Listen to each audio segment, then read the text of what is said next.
welcome to Turn the Page, the official podcast of the Syosset Public Library.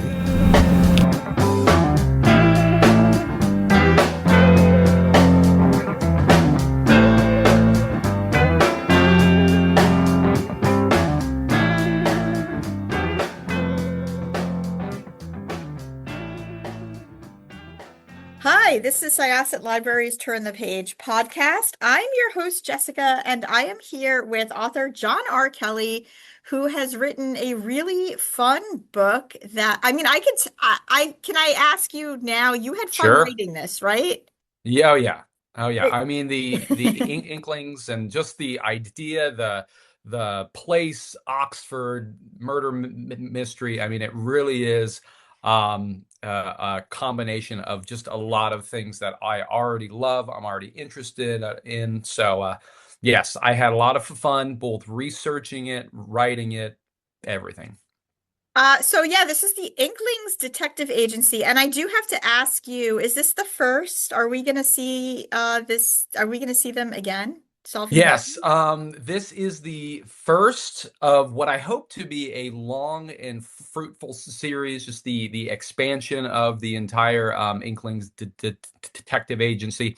I actually have I'm 90% finished with book two. So and then I hope to just to add in new elements of the different years. So book one, this takes place in 1936 Mhm. Oxford. So book two, um, I'm planning to kind of do that based in 1937, which, as you know, I'm sure the Tolkien published The Hobbit in 1937. So I'm gonna kind of use those real life timeline and events to almost kind of create the case, the murder mystery case around it. So my plan is with each book or each case to almost do it per year. So the next one after that would be, 1938, 1939. So it almost kind of has like a built-in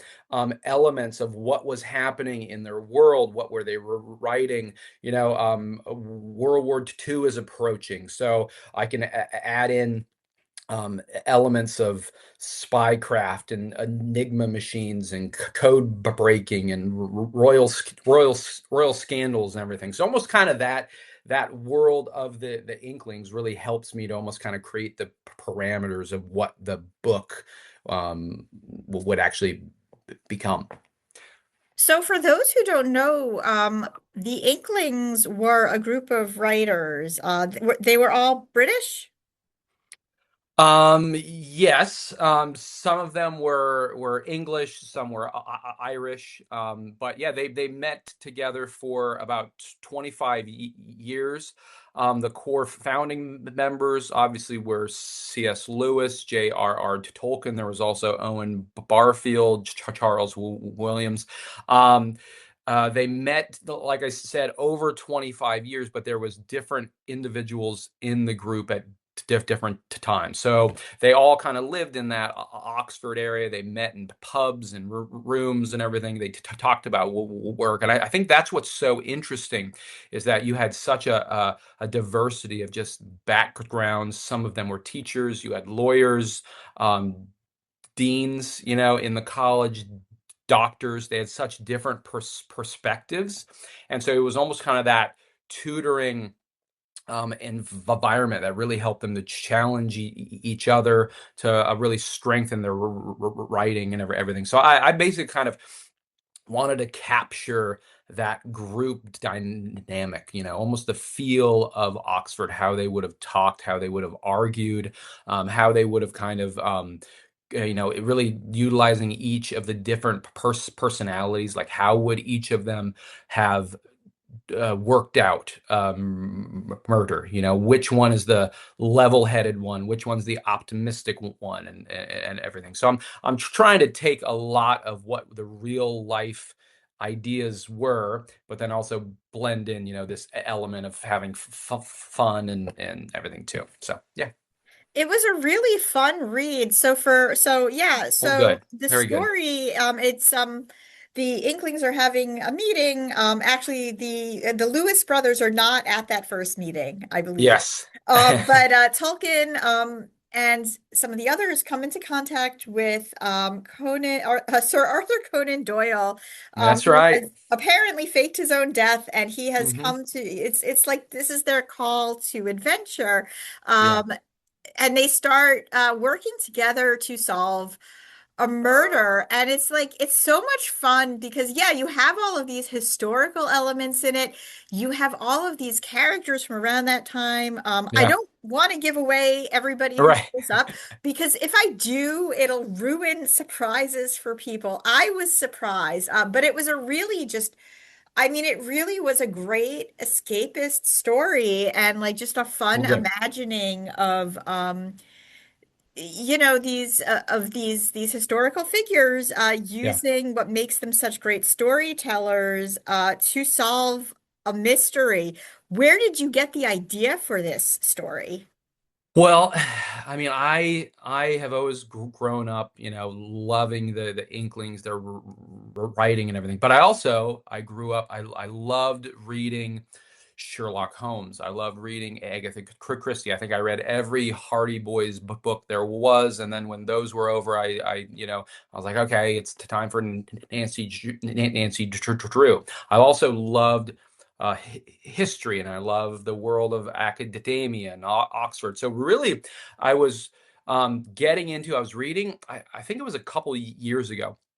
I was reading a biography on Lewis, and I started reading a little bit more about the Inklings. And I'm like, wow, like this, everything that has to do with their story, who they were, it has such great elements of kind of this alternative history, where they're almost living dual lives. And instead of just meeting up to discuss their writing and their books, what if, you within these, the quads and the shadowy streets of Oxford, what if they were actually doing something else? What was so interesting is as I started researching it, it was almost like this world already existed in a sense because um, for example, one of Lewis's good friends that also attended Oxford was Dorothy Sayers, right? And she was a murder mystery crime author who also was a big part of the London detective detection agency, which was basically they had these dinners and they were really into writing these stories. Agatha Christie was a part of this. At one point, G.K. Chesterton was the president. So you basically have all of these, Christian writers or classical literature enthusiasts who also are already involved in kind of this world of crime and uncovering things. So it almost kind of like the story kind of unfolded before me where I was almost surprised. I was like, why hasn't a book like this already been written? So I started writing it. I started researching more and more. And what I found is in a lot of ways, it's almost like the truth is stranger than fiction. A lot of the elements that the early reviewers and everything have said, they're like, "Oh, I didn't know that. I thought for sure this was a part that you made up, but that was actually a part that was true. Like these were the things within history that were true that actually happened." It's really delightful. And while I was reading the book and just kind of peeling back everything, again, I could tell this was a case of writing the book that you wanted to Right. read. Yeah. Yeah. Yeah. Yeah. Um, were you surprised by anything you found out while you were researching? Um, yes, I mean, I did definitely was. I mean, I almost as I was diving into, just for example, I'm trying to write in um Agatha Christie. I was like, oh, I would love her to be an actual character, almost like a consultant or a contemporary of Sir Arthur Conan Doyle. So as I'm researching her, then I'm finding out, I'm like, oh, at this time in 1936, she is living about 20 minutes away, right? So it would have been incredibly easy for C.S. Lewis or Tolkien to visit her, to ask her questions. She had a expertise in poisons, and that's something that comes up in the case. So it was almost surprising to me, almost like how everything flowed. And then also there is a cameo in it of the idea of, the secret society, the Order of the Golden Dawn, and how Aleister Crowley is involved in this. And I'm like, man, I definitely, I want to utilize him as a character, almost as this ongoing kind of arch villain, to where you don't really know, if he's gonna do something that is a good guy, or he's the one that's actually behind everything. And so and then researching him, he was somebody who in his own life, like well, once again, the truth is stranger than fiction. He faked his own death.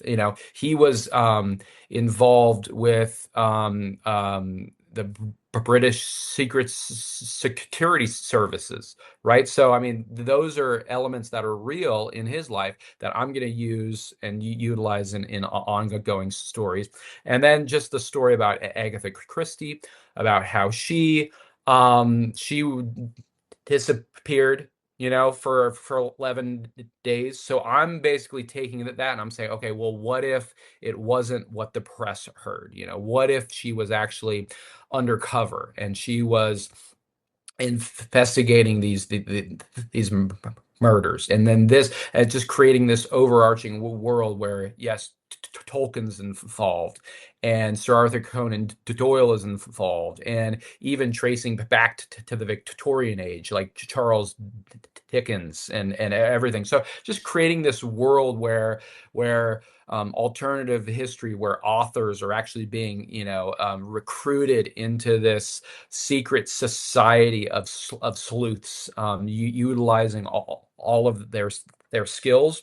And I think what surprised me in researching it is almost like how much this makes sense, right? How it actually would be more believable for me that they were involved in helping out Scotland Yard than if they weren't. So, yeah. Um, Again, wonderful book, a lot of fun. What are some of your favorite books from the Inklings? And it could be somebody who people don't know a lot about, or it could be a short story Yeah. that's more obscure. I'm genuinely curious. Well, I definitely am a fan of the ones I'm sure everyone has heard of. I mean, I read Narnia when I was young. I actually didn't really read Lord of the Rings and The Hobbit, I would say, until I was probably in high school or college.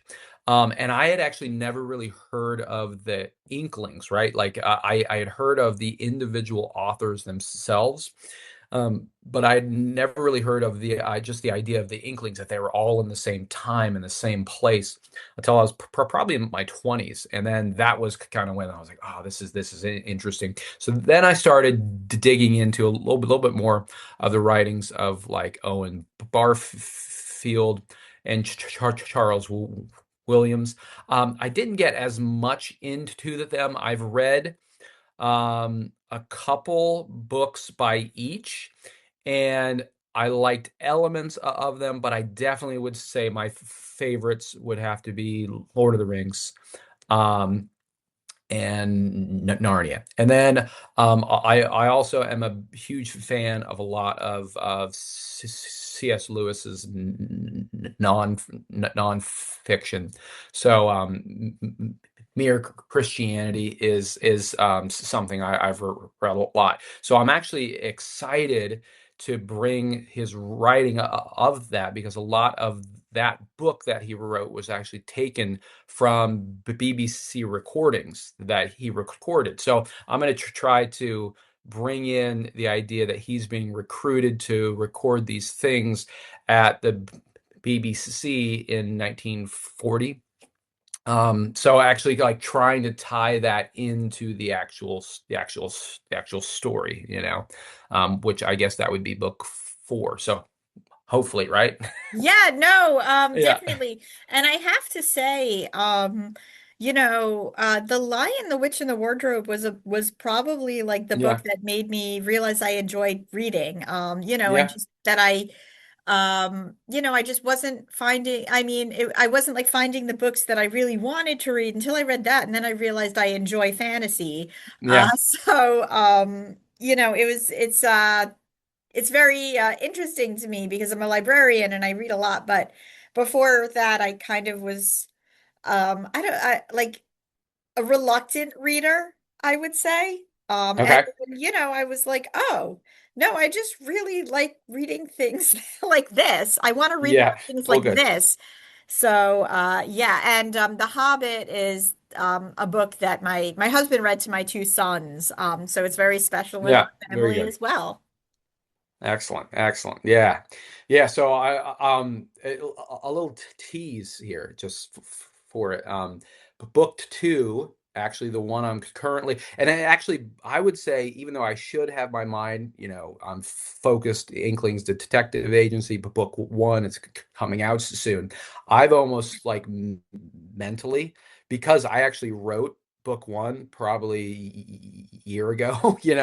I'm now really focused on 1937s, right? So I'm all about, like, what was the publisher, who were they, what was happening. And I'm actually, just a little teaser of book 2, is it has to do with um I'll call it an overeager, sure, fan of Tolkien begins sending him cryptic riddles. So he starts almost recreating this Bilbo and Gollum scene, where if the Inklings fail to answer the questions, or if they answer them incorrectly, then there's this kind of increasing disasters, and potentially at the end, that there's a murder.